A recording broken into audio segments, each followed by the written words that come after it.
यहाँ के लोकप्रिय सांसद, और जैसा अभी बताया गया कि प्रमोद जी ने कहा था कि वर्धा में जिस दिन हम जीतेंगे उस दिन दिल्ली जीतेंगे, और दिल्ली में स्पष्ट बहुमत हमें 2014 में मिला और 300 पार किया। तो ऐसे लोकप्रिय सांसद माननीय रामदास जी, श्री सुनील जी, रामदास जी आवंटकर, सुरेश भाऊ वाघमरे जी, सचिन अग्निहोत्री जी, वैभव काशीकर जी, अविनाश देव जी, आज हम सब यहाँ सेवा पखवाड़े के एक प्रकार से समापन कार्यक्रम में एकत्र हुए।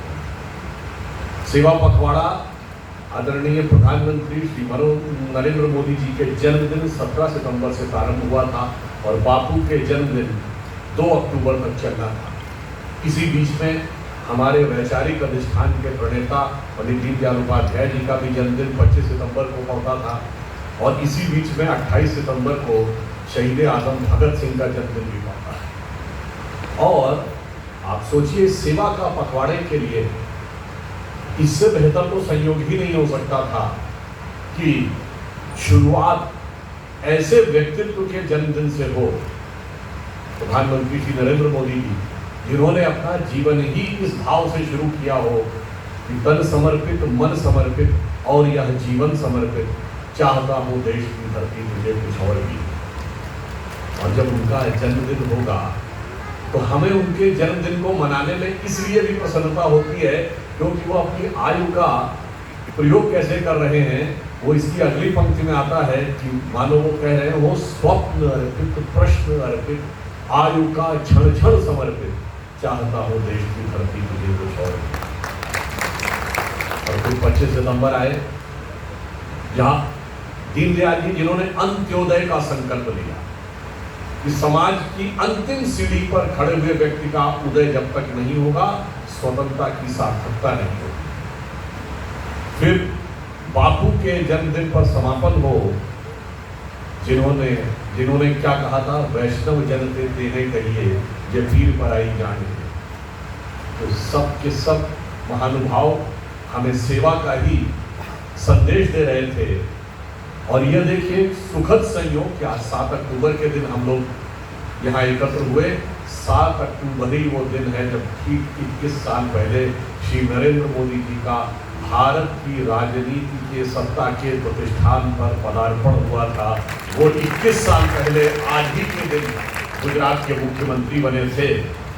और मैं कह सकता हूं कि 21 अनवरत वर्ष जन जन की सेवा और राष्ट्र की सेवा को समर्पित है। और ऐसा संयोग और सौभाग्य भी किसी अन्य नेता को नहीं मिला है भारत के इतिहास में, तो निरंतर 21 वर्ष जनता का समर्थन और आशीर्वाद पाकर सत्ता में रहा हो। और यह भी संयोग देखिए कि जब गुजरात में रहे तो लगभग 2/3 बहुमत के साथ, और जब केंद्र में रहे तो स्पष्ट बहुमत। मैं ईमानदारी से कहता हूं, हम लोग भी अपने जीवन में, पहले वाली पीढ़ी को तो नहीं कहता, हम लोग नहीं सोचते थे कि हमारे जीवन में कभी वो दिन आएगा कि केंद्र में स्पष्ट बहुमत की भारतीय जनता पार्टी की सरकार होगी। और 2 बार वो हुआ और उससे भी अधिक बहुमत प्राप्त करने में सफलता हासिल की। तो आज का दिन एक और दृष्टि से अत्यंत सुखद अनुभूति देने वाला हो जाता है। और अधिक सुखद अनुभूति तब होती है क्योंकि स्वतंत्रता का अमृत महोत्सव वर्ष है और हम वर्धा की धरती पर, जो महात्मा गांधी जी के जीवन के त्याग के आश्रम का प्रतीक, विनोबा जी की धरती और दत्तोपंत ठेंगड़ी जी का जहां से संबंध रहा, हम ये कहना चाहेंगे कि भारतीय संस्कृति, भारतीय परंपरा में यदि हमें अपने स्वतंत्रता का स्व समझना है तो यह देखना होगा कि वह व्यक्ति सबसे आगे होता है, सबसे अधिक मान्य होता है जिसने जीवन में सबसे बड़ा त्याग किया। इसीलिए हमारे यहाँ फकीर, संत, महात्मा, साधु, इनकी इज्जत अधिक होती थी। महात्मा गांधी महान है, एक दिन भी प्रधानमंत्री न रहते हुए। नेहरू जी 16-17 साल प्रधानमंत्री रहे, परंतु भारत के इतिहास में गांधी जी का स्थान उससे कहीं ऊंचा होगा। क्यों? कारण यह है कि भारतीय संस्कृति का जो स्व का तत्व, क्योंकि स्वतंत्रता के काल में स्व को तो समझना ही होगा, और वो स्व इसलिए भी महत्वपूर्ण है कि इसी महाराष्ट्र की धरती से सबसे पहले स्वराज्य का उद्घोष हुआ था, जब लोकमान्य बाल गंगाधर तिलक ने 1905 में कहा था पूर्ण स्वराज्य, और स्वराज्य मेरा जन्म सिद्ध अधिकार है। और उस समय उनको क्या कहा गया था, अरे ये क्या बात कर रहे हैं, ये तो राइट विंग एक्सट्रीमिस्ट है। अरे ये कहाँ बात थी कि स्वराज्य की बात करनी है, बात तो सिर्फ ये थी कि वॉइस राइट है, दिल्ली काउंसिल में कंसेशन प्राप्त करने हैं। लोग कहते थे इनको समझ में नहीं आ रहा है, अरे भाई अंग्रेज के राज में सूरज नहीं डूबता, भगवान भी उनके साथ हैं। अगर आपने देखा इसी महाराष्ट्र की धरती से तिलक जी ने जो उद्घोष दिया था, उसके बाद 40 वर्ष के अंदर यद्यपि विश्व का घटनाक्रम चाहे जो भी घूमा हो, इसे संयोग मानिए या नियति का खेल मानिए कि वह ब्रिटिश राज जिसमें सूरज नहीं डूबता था, भारत की स्वतंत्रता के साथ साथ उस राज का सूरज डूब गया और एक नए स्वरूप में भारत उभर कर सामने आया। और गांधी जी ने भी 1909 में हिंद स्वराज किताब लिखी, जिसमें उन्होंने यह संदेश दिया कि भारत का स्व का तत्व क्या होगा, स्वराज्य क्या होगा। उन्होंने कहा, वो प्रश्नोत्तर के फॉर्म में है, उसमें उनसे एक प्रश्न किया जाता है कि आपको बापू क्या भारत के गरीब किसान को देखकर, जिसके पास खाने को ढंग से खाना नहीं है, जिसके पास पहनने को कपड़े नहीं हैं, जो दुबला पतला है, पता नहीं उसकी शरीर में भी कितनी शक्ति है, इसे देखकर भारत के प्रति भय नहीं उत्पन्न होता। तो गांधी जी कहते नहीं, मुझे इसे देख कर भय नहीं उत्पन्न होता, मुझे पढ़े लिखे भारतीयों को देखकर भय उत्पन्न होता है। क्योंकि उन्होंने कहा, तो वो प्रश्नकर्ता पूछता कि क्यों, ऐसा क्यों है? तो वो कहते हैं ऐसा इसलिए कि हम ब्रिटेन से मुक्ति चाहेंगे और खुद ब्रिटेन की नकल बनना चाहेंगे, तो यह स्वराज नहीं हो। उन्होंने कहा कि यदि हम बाघ से मुक्ति चाहते हैं और बाघ का स्वभाव अपने अंदर लाना चाहते हैं, तो ये कभी समाज में कल्याणकारक नहीं हो सकता। और आज आप देखिए कि स्वतंत्रता के 75 वर्ष हो गए हैं, हमें स्वतंत्रता तो मिली है, और आज 75 वर्ष के बाद आप देखिए कि गांधी जी का स्वप्न भी साकार होता दिख रहा है या मैकाले का स्वप्न भी साकार होता दिख रहा है। अगर आप गौर से देखें तो हमारे समाज में, युवा पीढ़ी में जिस प्रकार के मूल्य, जिस प्रकार की व्यवस्थाएं आती जा रही हैं, उसे तो लगता है कि हम कैसे कहते हैं कि हो गए हैं स्वप्न सब साकार, कैसे मान ले हम, टल गया सर से व्यथा का भार, कैसे मान ले हम। आज लगता है मानो कि वेश वाणी तत्व दर्शन दूसरों का यह सभी ले, विकृति को हम ग्रहण करते, निज प्रकृति को आज भूले, इस विदेशी नकल को अब अस्मिता क्या मान ले। हो गए हैं स्वप्न सब साकार, कैसे मान ले हम, टल गया सर से व्यथा का भार, कैसे मान ले। इसलिए हमें बहुत गंभीरता से यह समझने की जरूरत है कि स्वतंत्रता के 75 वर्ष में जो आदरणीय प्रधानमंत्री जी ने अब इसे अमृत काल कहा, यानी 75 वर्ष से प्रारंभ होकर जब 100 वर्ष पूर्ण होंगे, इस कालखंड को अमृत काल कहा है। इस अमृत काल में हमें अमृत की स्थापना करनी है, परंतु सागर मंथन में अमृत से पहले विष निकला। तो पहले हमारे मन मस्तिष्क में मैकाले से लेके मार्क्स के मानस पुत्रों ने जिस प्रकार का विष स्थापित कर दिया है, उस विष को भी निकालने की बहुत जरूरत है। और आप देखिए हम जिस आयोजन में हैं, तो 17 सितंबर से आगे तक हम सब तो सेवा का पखवाड़ा मना रहे थे, और दूसरी तरफ अगर राजनीतिक दृष्टि से देखें तो हम तो सेवा का पखवाड़ा मना रहे थे, और दूसरे मुख्य विपक्षी दल में अध्यक्ष पद का अखाड़ा मनाया जा रहा है। और चूंकि हमारे माननीय सांसद जी स्वयं ही अच्छे कुश्ती करने वाले व्यक्ति हैं और इन्हें तो अखाड़े का अच्छा अनुभव होगा, परंतु कांग्रेस का तो अखाड़ा मुझे ऐसा नजर आ रहा था, जो हम लोग करते कहावत होती है, पहलवान को मल्ल भी कहते हैं ना, तो कहते हैं मल्लन से मल्ल घने रे, बाहर ना तो अंदर भते रे। मतलब मल्ल से एक से बढ़कर एक पहलवान है, बाहर ना हो तो अंदर कुश्ती लड़ने के लिए सब तैयार हैं। और आपने देखा कि एक दूसरे को किस प्रकार से वो पटकनी देने का काम कर रहे थे। ऐसा आपने अद्भुत उदाहरण नहीं देखा होगा कि जिसको वो अध्यक्ष बनाना चाहते थे वो बागी हो जाए। मतलब एक राज्य राजस्थान में मुख्यमंत्री बागी की श्रेणी में, प्रदेश अध्यक्ष बागी की श्रेणी में, विधानसभा अध्यक्ष बागी की श्रेणी में, और चीफ विप को तो नोटिस इशू हो गया। और उसके बाद कह रहे थे कि भारत जोड़ो यात्रा चल रही। और मज़े की बात यह है कि उनके चिर युवा नेता जो दक्षिण भारत से भारत जोड़ो यात्रा लेके निकल रहे थे, तो मैं ये कहना चाहूँगा, हम सेवा पखवाड़ा मना रहे थे और हम राम को हृदय में धारण किए हुए थे, तो हम तो सेवा राम थे। और वहाँ उनका लाल दक्षिण से यात्रा कर रहा था और उत्तर में मेवा पाने के लिए लड़ाई हो रही थी, तो वो मेवा लाल थे, हम सेवा राम हैं। ये हमारे और उनकी सोच का अंतर है। अभी संचालक महोदय ने एक शेर बोला था, तो मुझे उससे बात याद आ गई कि भाई जो यात्रा चल रही है ना, इस यात्रा पर तो मुझे वो पंक्ति याद आती है कि कश्ती भी नहीं बदली, दरिया भी नहीं बदला, पर इन डूबने वालों का जज्बा भी नहीं बदला है। शौक के सफर ऐसा, एक उम्र हुई हमने, मंजिल भी नहीं पाई, रास्ता भी नहीं बदला।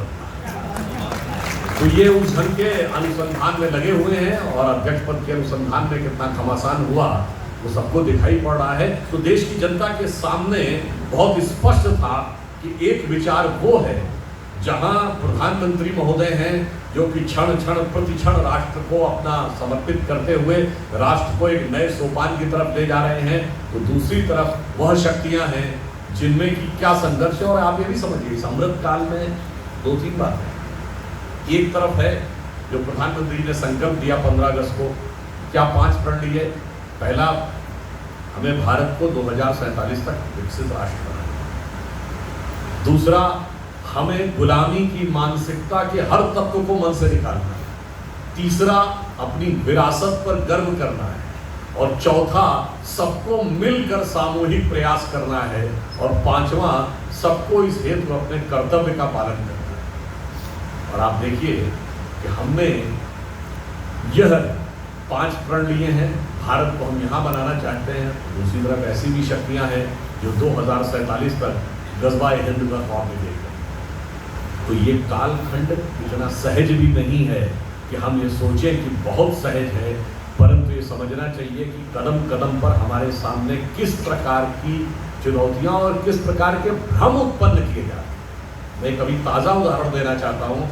कभी आपने देखा 2 दिन पहले तमिलनाडु में एक विवाद शुरू किया। उन्होंने कहा कि ये हिंदू शब्द तो अंग्रेज़ों के आने के बाद आया, इससे पहले तो था ही नहीं। मैं ऐसे बुद्धिमान लोगों के ऊपर क्या कहूँ कि भाई आपने भारत का कोई इतिहास ही नहीं पढ़ा। अभी आप सब ने पेशवाई पगड़ी पहनाई। अब बताइए पेशवाई साम्राज्य का क्या नाम था? हिंदू पद बादशाही। अब ये बताइए ये अंग्रेजों के आने से पहले था या अंग्रेजों के आने के बाद आया है? छत्रपति शिवाजी महाराज के साम्राज्य का नाम क्या था? हिंदवी स्वराज। अंग्रेजों के आने से बहुत पहले का था और उन्हें ध्यान ही नहीं है। छत्रपति शिवाजी के राजकवि भूषण ने क्या लिखा उनके साम्राज्य के लिए कि राखी हिंदुवानी, हिंदुवान का तिलक राखो। क्लियर कट हिंदू शब्द भी बोल रहे हैं, हिंदुवानी शब्द भी बोल रहे हैं, मतलब जिसे आज आप हिंदुत्व कहते हैं कि राखी हिंदुवानी, हिंदुवान का तिलक राखो। स्मृति पुराण राखो, वेद धुन सुनी मैं, और शाही के सपूत शिवराज शमशीर तेरी, दिल्ली दल दाब के दीवार राखे होगी। हाँ, उन्होंने अपनी तलवार के दम पर दिल्ली दल को दबा रखा था, पर जब दिल्ली दल वाले इटली दल से दबे रहेंगे तो उनका मानसिक रोग इसी प्रकार से उभरता रहेगा कि उन्हें समझ ही में नहीं आएगा ये कब से आया था। और पीछे चले जाइए, पृथ्वीराज चौहान जी के जमाने में आल्हा उदल का जहां उल्लेख है, अगर आपने आल्हा सुना हो जो बुंदेलखंड में मध्य प्रदेश और उत्तर प्रदेश के क्षेत्रों में बहुत गाया जाता है, उसमें एक प्रकरण आता है कि आल्हा की पत्नी मल्ला जब सती होने जा रही है तो वो ये कहती है कि मुझे दृष्टि दिखाई पड़ रही है। वो कहती है 11 बरस के रे अरसा माँ घटी है दखल हिंदुवन क्या है, और राज मुसलमानन का हुई है दीन्हे वचन विधाता डाल। मतलब 11 वर्ष के समय में यह राज्य जाने वाला है, हिंदुओं का राज्य, और इसके बाद मुस्लिमों का राज्य जाने वाला। वहाँ भी हिंदू शब्द है। 10वीं शताब्दी में अलबरूनी आता है महमूद गजनवी के साथ, अपनी किताब क्या लिखता है? किताबुल हिंद, यह तहकीक हिंद, उसमें हिंदू शब्द उल्लेख करता है। और तो और किसी को ना मानो भाई, अपने विचारधारा के प्रेरक जवाहरलाल नेहरू जी की किताब डिस्कवरी ऑफ इंडिया पढ़ लो। डिस्कवरी ऑफ इंडिया में जहाँ हिंदू शब्द का उल्लेख है, संभवतः पेज नंबर 75 के आसपास है, आप लोग जाके चेक कर सकते हैं। उसमें वो कहते हैं कि 10वीं शताब्दी से भारत के क्षेत्र में रहने वाले लोगों की जीवन शैली के लिए यह शब्द प्रयोग होने लगा था। और आगे वो ये भी कहते हैं इसका किसी भी अन्य दूसरे अर्थ में, सांप्रदायिक अर्थ में प्रयोग करना बिल्कुल गलत है। अब बताइए 1100 साल का तो लिखित इतिहास दिखाई पड़ता है और इसके बावजूद उनको ऐसा इतिहास नजर आता है। उसका कारण जानते क्या है? हमारे दिमागों में विष कैसे भरा जाता है। इसी महाराष्ट्र की धरती से पेशवा बाजीराव हुए जिन्होंने अपने जीवन में 40 की 40 लड़ाइयां ली, एक भी लड़ाई नहीं हारे। इतना बड़ा योद्धा, मतलब जो यूरोप में नेपोलियन और थर्मोपाइल के समकक्ष माना जा सकता है, उस ढंग के योद्धा थे। और उन्हें फिल्म में क्या दिखाया गया? एक बेबस मजनू। आप सोचिए कि वास्तविकता क्या है और चित्रण हमारे दिमाग में क्या करके दिखाया गया। दूसरा बताइए, पद्मावत फिल्म बनी, उसमें क्या दिखाया गया कि अलाउद्दीन खिलजी को जाकर वह कौन बताता है? राघव केतन बता रहा है रानी पद्मावती के सौंदर्य के बारे में, और लिखा हुआ है कि पद्मावत पर आधारित है। पद्मावत एक हिंदी का महाकाव्य है जो हिंदी के प्रख्यात कवि मलिक मोहम्मद जायसी ने लिखा। देखिए एक और सकारात्मक बात, मुस्लिम कवि रानी पद्मावती और रतन सिंह के पक्ष में लिख रहा है, और उसमें वो बताता है कि हीरामन तोता जाके बताता है। तो यहाँ भारतीय संस्कृति को जगह जगह पे नीचा दिखाना था, इसलिए इस प्रकार की चीज दिखाई जाती है। और इसका ठीक उलट दिखाया जाता है, यानी एक तरफ पेशवा बाजीराव को ऐसा दिखाया जाएगा, अलाउद्दीन खिलजी की फिल्म में ऐसा दिखाया जाएगा, और दूसरी तरफ जो बात मैं पहले भी कह चुका हूँ, जब आप पूरी फिल्मों को देखिए तो प्यार मोहब्बत के लिए क्या दिखाया जाएगा?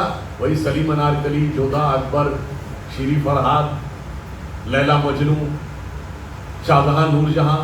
जबकि बात मैं पहले भी कह चुका हूँ, एक मुगल बादशाह बताइए जिसकी ऑफिशियल बीवियां 1 दर्जन से कम। यदि सारे के सारे ऑथेंटिक माने तो अकबर की 30-35 से अधिक बीवियां, और जो मीना बाजार सजाते हैं कि जो स्त्री पसंद आ गई उसको उठवा लिया। ऐसे व्यक्तियों का चित्रण हमारे मन में ऐसा बैठाया गया कि एक स्त्री के प्रति समर्पित निष्ठावान प्रेम के प्रतीक वही थे, और जो हमारे वीर योद्धा थे वो मजनू थे। आप सोचिए कि हमारे मन मस्तिष्क में किस प्रकार का विष बैठा हुआ है। भारतीयता के स्व के बोध को समझने के लिए इस सेवा पखवाड़े में, स्वतंत्रता के अमृत महोत्सव वर्ष में हमें बड़ी गंभीरता से समझने की आवश्यकता। अब मैं आता हूँ उस विषय पे जिसके विषय में कहा गया कि शिक्षा के संदर्भ में हमें समझना होगा। तो मैं अगर आपसे पूछूं, जो आपकी धरती से भी उसका एक संबंध निकलता है, आज से 200 साल पहले भारत में शिक्षा की स्थिति क्या थी? यानी अगर हम पूछें 1820-22 के आसपास क्या है, आप सोचेंगे 2%, 3% रेट ऑफ लिटरेसी रही होगी। उस समय के ब्रिटिश डॉक्यूमेंट्स के हिसाब से भारत में 90 से 95% साक्षरता की दर। और इतना ही नहीं है, बंगाल प्रेसिडेंसी की विलियम एडम्स की रिपोर्ट, मद्रास प्रेसिडेंसी की थॉमस मुनरो की रिपोर्ट, और पंजाब की F.W. विंटर की रिपोर्ट में लिखा है कि भारत के हर गांव में एक स्कूल है। और ये ऐसे नहीं लिखा है। अब मैं आपको बात बताता हूं इसकी उत्पत्ति कहां से। महात्मा गांधी 1931 में जब गोलमेज सम्मेलन में गए तो उन्होंने शायद 20 अक्टूबर का दिन रॉयल सोसाइटी ऑफ लंदन में चैंगम हाउस में एक लेक्चर दिया 1931, और उन्होंने कहा कि भारत की शिक्षा व्यवस्था 100 साल पहले बहुत बढ़िया थी, बहुत महान थी। उन्होंने कहा कि it was a beautiful tree, जिसको कि अंग्रेजों ने जड़ से खोद कर खोखला करके नष्ट कर दिया। अब इस मुद्दे को लेकर कुछ अंग्रेज अधिकारियों का बहुत ईगो हर्ट हो गया। उन्होंने कहा ये आप कैसे कह रहे हैं कि 100 साल पहले भारत की स्थिति, शिक्षा व्यवस्था की स्थिति बहुत अच्छी थी। उसमें मिस्टर फिलिप हॉटॉक थे, वो गांधी जी से बहुत बहस करने लगे। उन्होंने गांधी जी का इंटरव्यू लिया, फिर भी वो कहने लगे मुझे इसका दस्तावेजी सबूत चाहिए। फिर वो गांधी जी के पीछे पड़े रहे। 1933 से 34 की बात है, गांधी जी वर्धा में थे। फिलिप हॉटॉक ने उनको लेटर लिखा कि मैं आपकी बात से संतुष्ट नहीं हूँ, मुझे इसका डॉक्यूमेंट्री एविडेंस चाहिए। तो उन्होंने उनको पत्र लिखा कि मिस्टर के.टी. शाह आपको इसका सारा डिटेल देंगे। Mister K.T.. शाह वो थे जो कॉन्स्टिट्यूएंट असेंबली के सदस्य भी रहे थे गुजरात से बाहर, और उन्होंने इस रिपोर्ट को कोट करके भेजा। और ये रिपोर्ट जानते क्या थी? विलियम एडम्स गवर्नर थे बंगाल प्रेसिडेंसी के, टॉमस मुनरो मद्रास प्रेसिडेंसी के गवर्नर थे, और इन्होंने, ये कोई इंपेरिकल डाटा नहीं था कि सर्वे करके दे दिया। उन्होंने एक एक डिस्ट्रिक्ट मजिस्ट्रेट से कहा कि एक एक स्कूल में जाकर आप बाकायदा आंकड़ा दीजिए, और आंकड़ा इस तरीके का है कि इस स्कूल में 23 बच्चे हैं तो उसमें 32 बच्चे हैं तो इसमें 19 बच्चे हैं, इसके आधार पर निकाला है। और फिर इतना ही नहीं है, उन्होंने यह भी कहा है कि स्कूलों का क्लासिफिकेशन करिए। और मजे की बात यह है कि जो गुरुकुल थे उसको उन्होंने स्कूल नहीं माना। उन्होंने कहा ये तो कुछ अलग टाइप के स्कूल हैं जिसमें एक टीचर 8, 10, 12 बच्चों को पढ़ाता है और वही वर्षानुवर्ष पढ़ाता रहता है, इसमें तो रिलीजियस टीचिंग दी जाती है। उसको नहीं माना स्कूल। उन्होंने कहा जिसमें साइंस, मैथ्स और इस टाइप की भाषा की शिक्षा दी जा रही उसे स्कूल माना। तब वो कह रहे हैं हर गांव में एक स्कूल है।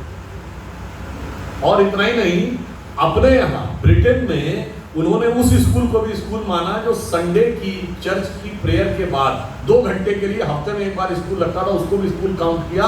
इसके बावजूद उस जमाने में मद्रास प्रेसिडेंसी में स्कूलों की संख्या इंग्लैंड से 2 गुनी थी। अब आप ये बताइए, हमारी शिक्षा की व्यवस्था इतनी उन्नत, और एक रिपोर्ट तो मैंने खुद देखी है, वो 3 अप्रैल 1823 की है। वो चेंगलपुट जिले में डिस्ट्रिक्ट कलेक्टर ने लिखा है कि 561 गांव हैं मेरे तालुके में और 561 स्कूल हैं, और बाकायदा एग्जैक्ट संख्या दी हुई। और मजेदार बात क्या है, उसमें जाति के आधार के ऊपर छात्रों की संख्या दी हुई। और जिसे आज हम शेड्यूल कास्ट या लोअर कास्ट कहते हैं, उनके लिए उन्होंने क्लासिफिकेशन में शूद्र शब्द लिखा है। और 6,900 कुछ स्टूडेंट हैं उस रिपोर्ट में, जिसमें 4,900 कुछ उन्होंने शूद्र स्टूडेंट लिखे, यानी आज के हिसाब से कहें तो शेड्यूल कास्ट। बताइए, 6,900 में 4,900, और ये एक एक स्कूल से ली गई, जिसकी रिपोर्ट है ब्रिटिश डिस्ट्रिक्ट मजिस्ट्रेट की रिपोर्ट। और ये रिपोर्ट कितनी ऑथेंटिक है मैं ये भी बताना चाहता हूं। ये ब्रिटिश हाउस ऑफ कॉमन्स में सबमिट की गई है एजुकेशन कमेटी के पैनल के सामने, तो इनके फ्लोर ऑफ द हाउस में सबमिटेड रिपोर्ट है, तो एक ऑथेंटिक डॉक्यूमेंट है। और उसके बावजूद हमें बताया जाता है कि हम शिक्षा में सबसे पिछड़े। अब आपके मन में एक प्रश्न उठेगा कि अगर हम 1820-22 तक इतना आगे थे तो फिर हम अनपढ़ कैसे रहे? ये प्रश्न उठेगा ना। तो ऐसे उसका उत्तर है, जैसे अभी